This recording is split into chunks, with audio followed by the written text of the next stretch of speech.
Glenn Beck outdoes himself. Now, we're going to show you a goofy clip. You're used to the goofiness, but I want to, after we show you this clip, I want to explain why I think this is particularly dangerous. So, let's watch the madness first. Here he is. And President Obama apparently feeling like, I'm pretty much done. Not a lot more to do, you know. I got all those things done. You know what? Why don't I work on immigration reform? Later this year, he hopes to create a path for the estimated 12 million illegal aliens here in America to become legal. But yet we haven't fixed the border and shut the water off. What a sweet, sensitive guy he really is. Here's the one. I don't know about you, but when I saw that story last night, I did this.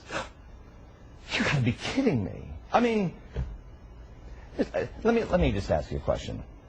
Maybe I'm alone, but I think it would be just faster if he just shot me in the head. You know what I mean? How much more can he disenfranchise all of us?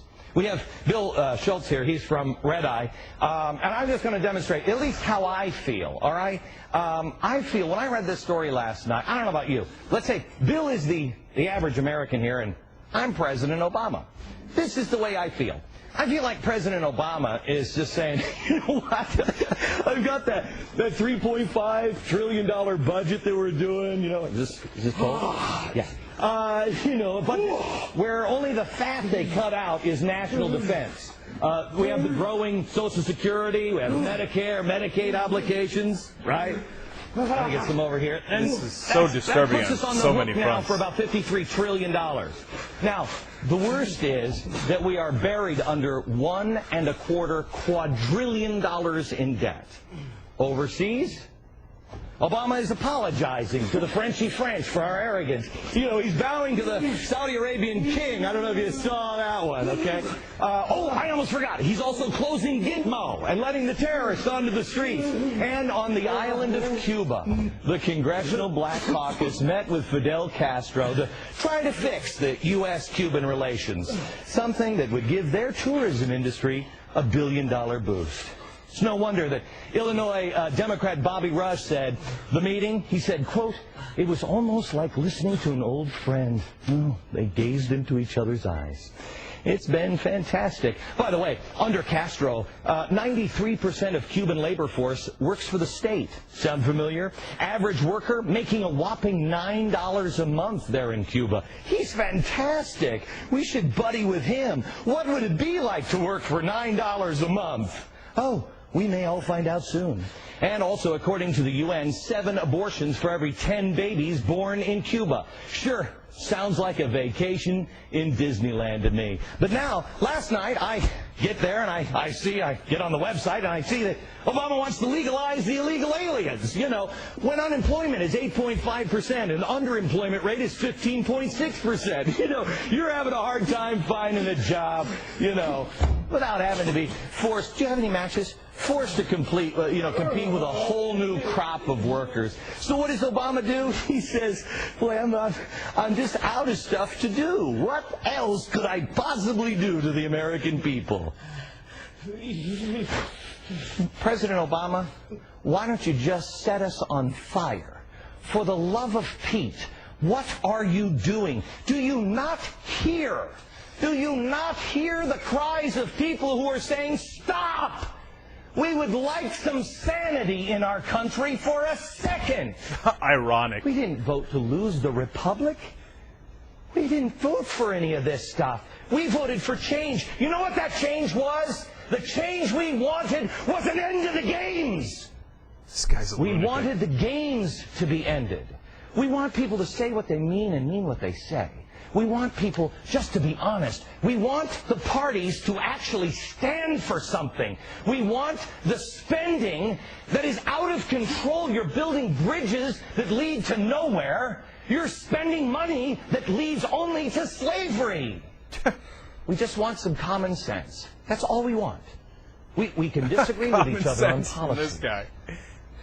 But good Lord Almighty, man. All right. So, now look, he has the usual antics, but we're gotten used to that, right? And the whole nonsense, we voted for change. Yeah, from the Bush principles. And every single thing you argued for in that little rant, Beck, was to do the same exact Bush ideology that we voted against.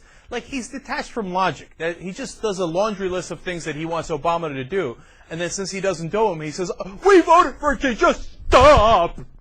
Bring sanity back. It's a great irony that Beck is calling for sanity in America. Anyway, but I'm used to that. I want to play the clip for that, right? No, here's the dangerous part of the clip. One, he says, why don't you do this faster and just shoot us in the head in the beginning of the clip. Then the whole point of the clip is setting the American taxpayer on fire and hence killing him. Now, look, understand the subtext of this. What he's saying is Obama is going to do terrible damage to you and maybe even kill you because he's saying, why don't you just do it faster and shoot us in the head? He said that, literally, and then set you on fire. So what is the implication? What I'm worried about is that the implication is you got to do something to him before he does something to you. Because you're in mortal danger because of Obama. And since you're in mortal danger, what would be the logical reaction? Now, the thing is, for most people watching, I hope, it's Fox News, so you never know, but for most people watching, I hope that they don't get that implication and that they're smart and rational enough to realize, no, come on, Obama's not going to light me on fire, and I shouldn't shoot myself in the head or have him do it for me or whatever it is. And this is all madness, right? But is there a certain percentage of the audience, especially the Fox audience, who thinks, Obama's out to get me, he's going to set me on fire, he's going to shoot me in the head, I better act? This stuff is dangerous, man. Somebody's got to get a hold of it. There are apparently no adults at Fox News Channel who can have a conversation with this Glenn Beck guy. Hey, look, I get that there are crazy people, and I get they could even be entertaining. If you ask me, I think Michael Savage, for example, who's an absolute raving lunatic, can from time to time be funny because he's absolutely mental. I find his program more entertaining than I find Rush Limbaugh's program, which is an absolute snore. I find Glenn Beck's program, funny enough, more entertaining than I find Hannity's program, which I think is the dullest show in America, right? But it's one thing to do entertainment and have it be, you know, a fringe program like Michael Savage's, carried on some stations, and everybody gets that he's nuts. It's another thing to put it on a major station, so-called news station, where that has a great deal of legitimacy, although it shouldn't, and that politicians go on and people look to for, you know, especially the Fox audience, for guidance.